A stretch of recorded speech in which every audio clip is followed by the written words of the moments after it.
अस्सलाम वालेकुम, welcome to Shanaya news. उम्मीद करती हूँ कि आप सब खैरियत से होंगे। यूके की अहम तरीन अपडेट्स लेके आप लोगों के लिए हाजिर हुए हैं। रिक्वेस्ट यही है कि वीडियो को आखिर तक देखिएगा और वीडियो को शेयर कीजिए और लाइक कीजिए। और अगर आप में से हमारे चैनल पर कोई न्यू है तो चैनल को सब्सक्राइब कर लीजिए और साथ में बेल के आइकन को प्रेस कर दीजिए। तो चलिए टाइम को वेस्ट किए बगैर बढ़ते हैं आज की अहम तरीन अपडेट्स की जानिब।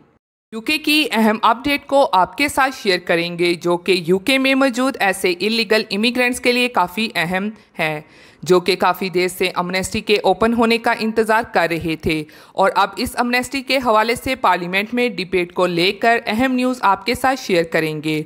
और मज़ीद इस जानिब से काफ़ी लोग पूछ भी रहे थे कि अब अमनेस्टी पर कब तक डिबेट शुरू होगी पार्लियामेंट में, तो आज की इस वीडियो में आपके साथ शेयर किया जाएगा। और मज़ीद जो भी इस जानिब से और तमाम सूरत हाल की बेस पर बात करेंगे कि कब तक अमनेस्टी आ सकती है इलीगल इमिग्रेंट्स के लिए, कब तक अमनेस्टी के हवाले से ऐलान जारी किया जा सकता है। तो चलिए बढ़ते हैं अपडेट की जानिब। तो जैसा कि आप सबको मालूम ही है कि चंद माह पहले मीना अली की जानिब से इलीगल इमिग्रेंट्स के लिए अमनेस्टी के हवाले से पटिशन को शुरू किया गया था। और जैसा कि इस पर 1 लाख साइन की लिमिट रखी गई थी और उस पटिशन पर सबकी मेहनत से 1 लाख साइन को मुकम्मल किया गया, वो भी 14 जुलाई से पहले, जो कि एक अच्छा अमल भी है। तो अब उस पटिशन पर डिबेट होना बाकी रह गई है। तो अब इस जानिब से यूके पार्लियामेंट की वेबसाइट पर इस अमनेस्टी पटिशन के हवाले से शेड्यूल जो है वो जारी कर दिया गया है।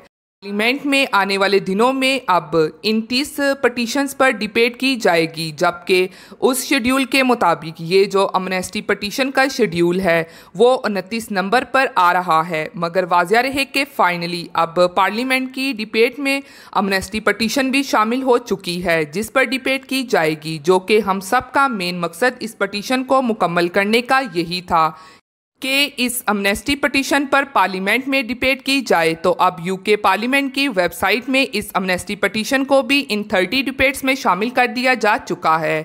मगर वाज़िया रहे कि इस हवाले से अभी डेट नहीं जारी की गई, मगर वेबसाइट के मुताबिक 29 नंबर पर है और वेटिंग फॉर 18 डेज़ पर है। उम्मीद यही है कि इस माह के आखिर या जुलाई के शुरू में अमनेस्टी पटिशन पर पार्लियामेंट में बहस शुरू हो जाएगी। और दूसरी जानिब ये भी वाज़िया रहे कि जो एक और पटिशन एमपीज़ के हवाले से भी शुरू की गई है, जो कि यूके के मुख्तलिफ इलाकों के एमपीज़ हैं, उनसे मुतल्लिक है कि अब आप इस पटिशन पर साइन करें ताकि आपके इलाके के एमपीज़ भी इलीगल इमिग्रेंट्स के हक़ में अपनी राय और मौक़िफ़ दें जब पार्लियामेंट में डिबेट होनी है। इसलिए इस पटिशन को भी लाजमी तौर पर जारी रखा जाए कि पार्लियामेंट में एमपीज़ ने ही बहस करनी है और इन ही की वोटिंग जो है वो मानी जाएगी इस हवाले से, इसलिए इस पटिशन को भी लाजमी तौर पर जारी रखा जाए। दूसरी जानिब तमाम सूरत हाल के मुताबिक जो आजकल यूके में चल रही है उससे यही लगता है कि जिस तरह से काफ़ी सेक्टर्स में यूके हुकूमत को शॉर्टेज का सामना है, तो उन्होंने इन इलीगल इमिग्रेंट्स को लाजमी तौर पर लीगल करने की तरफ जाना ही है। और इसके अलावा मज़ीद यही कि यूके होम ऑफिस के रिकॉर्ड में आप लाजमी तौर पर किसी न किसी तरह रहें, क्योंकि कई लोग ऐसे होते हैं जिनका होम ऑफिस में कोई भी केस पेंडिंग या फिर कभी भी उन्होंने होम ऑफिस में कोई केस नहीं किया होता, तो ऐसे अफराद के लिए ये मुश्किल हो जाएगी अगर यूके हुकूमत की तरफ से अमनेस्टी का ऐलान हो जाता है, जो कि इंशाल्लाह सबकी कोशिशों और दुआओं से जल्दी अब अमनेस्टी का ऐलान होगा, क्योंकि अब पार्लियामेंट में इस पटिशन पर शेड्यूल को जारी कर दिया गया है। तो फिर जो भी लोग रिकॉर्ड में होंगे होम ऑफिस के, तो ये अमनेस्टी सिर्फ उनको ही दी जाएगी। तो जिनका रिकॉर्ड नहीं होगा तो फिर उनके लिए मुश्किल आ सकती है, इसलिए वाज़िया रहे कि रिकॉर्ड का होना ज़रूरी है। तो अब नई और ज़्यादा उम्मीद की किरण नज़र आ चुकी है कि यूके में भी इलीगल इमिग्रेंट्स के लिए जल्द ही इमिग्रेशन अमनेस्टी ओपन होने का ऐलान कर दिया जाएगा। दूसरी जानिब एक और अहम अपडेट को आप लोगों के साथ शेयर करती चलूं कि पाकिस्तानियों समेत 5 ममालिक के तारकीन वतन के लिए अहम फैसला क्या आ गया है। तो यूरोप ने तारकीन के हवाले से सख्त पॉलिसी अपनाना शुरू कर दी है। ऐसे में पाकिस्तानियों समेत तारकीन के लिए यूरोप में दाखिले की पहली मंजिल समझने जाने वाले मुल्क ने भी अब अपने दरवाजे बंद करने का फैसला कर लिया है। मुल्क में दाखिल होने वाले तारकीन को भी वापस भेजने के लिए अहम पॉलिसी की मंजूरी दे दी है।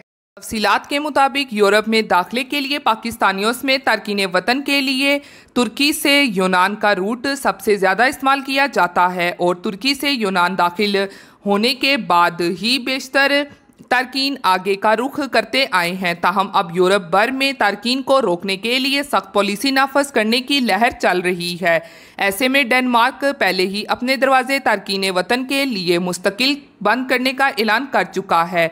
अब यूनान ने भी तारकीन वतन का रास्ता बंद करने के लिए तुर्की को महफूज मुल्क का दर्जा दे दिया है। अमरीकी खबर एजेंसी के मुताबिक यूनानी हुकूमत ने इस हवाले से डिग्री जारी कर दी है। किन मुल्कों के तारकीन के लिए दरवाजे बंद होंगे? यूनानी हुकूमत की डिग्री के मुताबिक तुर्की को महफूज मुल्क करार देने के बाद पाकिस्तान, बांग्लादेश, अफगानिस्तान, शाम से ताल्लुक़ रखने वाले तारकीन को आइंदा यूनान में दाखिले और पनाह की इजाज़त नहीं दी जाएगी। डिग्री में कहा गया है कि तुर्की और इन ममालिक के तारकीन की पनाह की दरखास्तों पर कार्रवाई के मेयार पर पूरा उतरता है और तुर्की में इन मुल्कों के तारकीन के लिए किसी किस्म का खतरा मौजूद नहीं है। तुर्की और इन ममालिक के तारकीन मजहबी और सियासी रिश्तों में भी जुड़े हुए हैं। इस डिग्री के इजराक के बाद यूनानी हुकूमत के लिए मुल्क में दाखिल होने वाले पाकिस्तानियों, अफगानियों, बांग्लादेशी, शामी तारकीन को वापस तुर्की में धकेलने का भी जवाब मिल गया है। इससे पहले भी तारकीन की शामी तंजीमें यूनान पर इल्ज़ाम लगाती आ रही हैं कि वो तारकीन वतन को ज़बरदस्ती तुर्की में धकेलने की कार्रवाइयों में मुलव्वस हैं। ताहम यूनानी हुकाम इसकी तरदीद करते हैं। यूनानी वज़ीर इमिग्रेशन का कहना है कि तुर्की को महफूज मुल्क करार देने का फैसला गैर कानूनी माइग्रेशन रोकने की जानिब अहम कदम है। इस फैसले से तुर्की पर दबाव बढ़ेगा कि वो गैर कानूनी माइग्रेशन और इंसानी स्मगलिंग के खिलाफ सख्त कार्रवाई करें और इन्हें रोकें। दूसरी जानिब फ्रांस ने बच्चों को भी कोरोना वैक्सीन लगाने के प्रोग्राम का ऐलान कर दिया है, जबकि मास्क की पाबंदी को कब खत्म होगी इसका भी इशारा दे दिया गया है। दूसरी तरफ नॉर्वे में स्कूल के बच्चों की पार्टी ने हुकाम को मुश्किल में डाल दिया है। बड़े पैमाने पर टेस्टिंग भी की जा रही है। ये थी आज की अहम तरीन खबरें जो आप लोगों के साथ शेयर की गई हैं। उम्मीद करती हूँ कि पसंद आई होंगी। फिर मिलती हूँ आप सबसे किसी लेटेस्ट अपडेट में। तब तक आप सब अपना बहुत ख्याल रखिएगा। थैंक यू, खुदा हाफिज़ एंड थैंक्स फॉर वॉचिंग।